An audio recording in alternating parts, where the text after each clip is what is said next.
दोस्तों, Japan America के साथ मिलकर माउंट इकैनो के नीचे सिलेंड्रिकल स्ट्रक्चर बना रहा है जिसमें 50,000 टन पानी स्टोर किया जाएगा।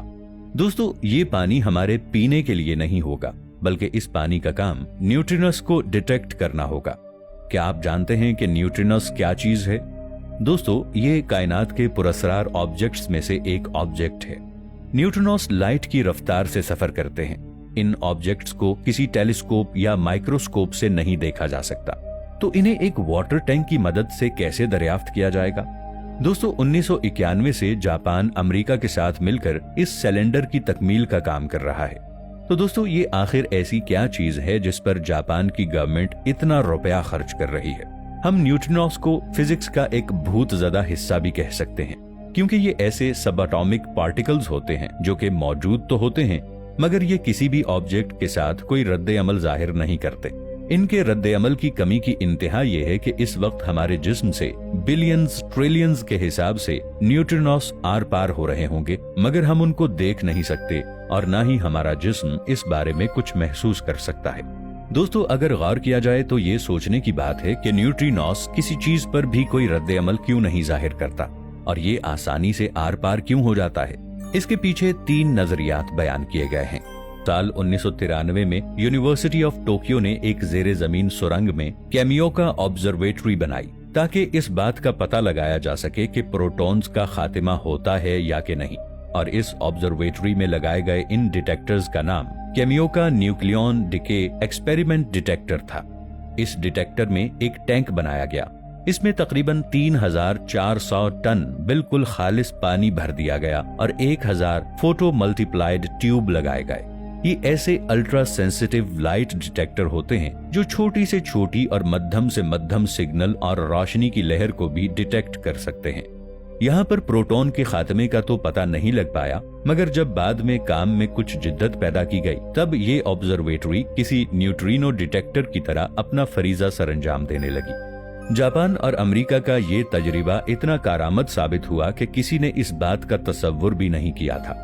इस डिटेक्टर ने न सिर्फ 1987 में SN 1987 सुपरनोवा से निकलने वाले न्यूट्रिनोस को डिटेक्ट किया था, बल्कि 1988 में पहले न्यूट्रिनोस 16 का पता लगाने के साथ साथ रिसर्चर्स को ये मुजाहिरा करके दिखाया था कि हमारा अपना सूरज न्यूट्रिनोस का कितना फाल जरिया है।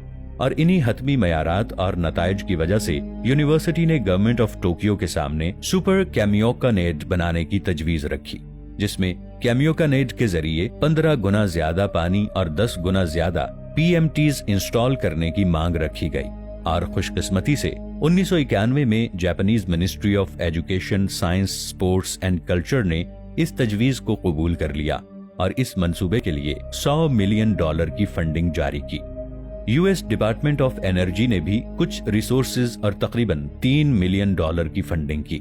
साल 1996 से लेकर अब तक इसमें 4 फेजेज में मुशाहिदात किए जा चुके हैं, मगर साथ ही 2027 से जो इसका अगला न्यूट्रिनोस डिटेक्शन फेज शुरू होने वाला है वो काफी अहम और जदीद होने के साथ साथ तारीखी एतबार से भी काफी अहमियत का हामिल होगा। इस नए SK डिटेक्टर को बनाने के लिए एक ऐसा टैंक बनाया जा रहा है जिसके अंदर तकरीबन 50,000 टन आला दर्जे का खालिस पानी स्टोर करने के साथ साथ इसकी अंदरूनी दीवारों पर 13,000 PMTs जो चेरेनकोव लाइट को डिटेक्ट करने के लिए डिजाइन किया गया है। और ये चेरेनकोव लाइट ही न्यूट्रिनोस को डिटेक्ट करने की वजह बनते हैं। दोस्तों, क्या आप जानते हैं कि ये चेरेनकोव रेडिएशन किस बला का नाम है? दोस्तों, आइए हम आपको इस बारे में भी थोड़ी सी मालूमात फराहम करते हैं। जब लाइट कभी भी किसी भी डाइलेक्ट्रिकल मीडियम या पानी जैसी किसी जगह से गुजरती है तो अमले इनएताफ की वजह से इसकी रफ्तार कम हो जाती है, क्योंकि ये रोशनी पार्टिकल से टकराकर रफ्तार में कमी का सबब बनती है। अब इसकी अहम वजह पानी की कसाफत होती है, यानी इसकी विस्कोसिटी।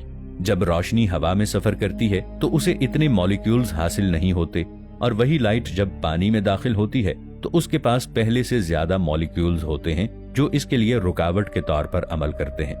हालांकि इसी के मुखालिफ इलेक्ट्रॉन या प्रोटॉन पानी में नॉर्मल लाइट स्पीड या इससे तेज रफ्तार सफर करता है। तब इस रोशनी की रफ्तार से सफर करते हुए पार्टिकल के बाकी पानी के मॉलिक्यूल से बिलवास्ता होने की वजह से बहुत कम वक्त के लिए ही एक बिल्कुल वाज़े लाइट एमिट होती है और इसी लाइट को चेरेनकोव लाइट कहा जाता है। चूंकि न्यूट्रिनोस आसपास के पार्टिकल से कोई रद्द-ए-अमल जाहिर नहीं करते, इसी वजह से पानी में दाखिल होने के बावजूद न्यूट्रिनोस की रफ्तार मुसलसल कायम रहती है। अब रोशनी की इसी रफ्तार पर बेशक शाज़ो नादिर ही सही, पर ये न्यूट्रिनोस पानी के इलेक्ट्रॉन से टकराते हैं तो तब ये न्यूट्रिनोस इसी इलेक्ट्रॉन को टकराव के बाद पानी के मॉलिक्यूल से अलहदा कर देते हैं और पानी के मॉलिक्यूल से अलहदा हुए इस चार्ज पार्टिकल को थोड़े वक्त के लिए ही हाई स्पीड में सफर करना चेरेनकोव रेडिएशन के इखराज में मदद करता है। अब अगर कोई ऐसा ही वाकया इस पानी में पेश आएगा तो इस स्ट्रक्चर में लगे हुए PMTs इसे डिटेक्ट करके कैप्चर करने की और इससे मुंसलिक तफसीलात निकालने की पूरी कोशिश करेंगे कि वो न्यूट्रिनोस किस तरफ से आए थे और उनका असल मकाम क्या है। न्यूट्रिनोस को समझने के लिए खालिस पानी का होना इंतहाई जरूरी है। इतना ख्याल रहे कि इसमें कोई बैक्टीरिया या छोटे से छोटा माइक्रोब्स भी न रहे, क्योंकि पानी अगर थोड़ा सा भी आलूदा हुआ तो न्यूट्रिनोस को डिटेक्ट करने की PMTs की सलाहियत को मुतासिर कर सकता है और इसे इस हद तक खालिस बनाने के लिए इस पानी को न सिर्फ कई बार मुख्तलिफ अवामिल से गुजारा जाता है बल्कि अल्ट्रावायलेट रेज से भी साफ किया जाता है ताकि सारे बैक्टीरिया और नापसंदीदा जर्रात को खत्म किया जा सके। इस तमाम मेहनत के दरमियान ये पानी इस कदर साफ और खालिस हो चुका होता है कि ये एक मुकम्मल एसिड बन चुका होता है। दोस्तों, इतना सब सुनने के बाद आपके जहन में ये सवाल आ रहा होगा कि वहां की हुकूमत इतना रुपया क्यों खर्च कर रही है। तो दोस्तों, इसके भी इंतहाई आसान जवाबात हैं। आने वाले वक्तों में हम खला में मजीद तहकीक के साथ साथ एंटी मैटर जैसे पुरअसरार ऑब्जेक्ट के बारे में जानने की कोशिश शुरू कर सकते हैं। और दूसरी चीज जो हम सब आम लोगों के लिए है वो न्यूक्लियर पावर प्रोडक्शन है। साल 1956 में सबसे पहले न्यूट्रिनो तभी तलाश किया गया था जब इसे न्यूक्लियर रिएक्टर के जरिए खारिज किया गया था। हो सकता है न्यूट्रिनोस पर होने वाली ये दरियाफ्त हमें न्यूक्लियर रिएक्टर को इस्तेमाल करने के लिए एक ऐसा रास्ता मुतारिफ करवा दे जो आगे आने वाले वक्तों में सूरज से निकलने वाले न्यूट्रिनोस को इस्तेमाल करने के काबिल बनाकर हमें एक बेहतरीन तवानाई का जरिया फराहम कर दे।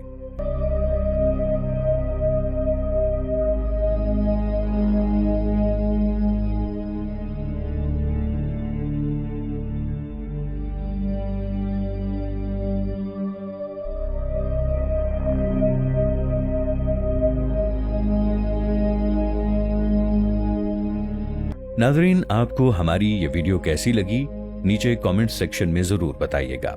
मिलेंगे एक नई वीडियो के साथ, तब तक के लिए ताहिर उबैद चौधरी को दीजिए इजाजत। अल्लाह निगहबान।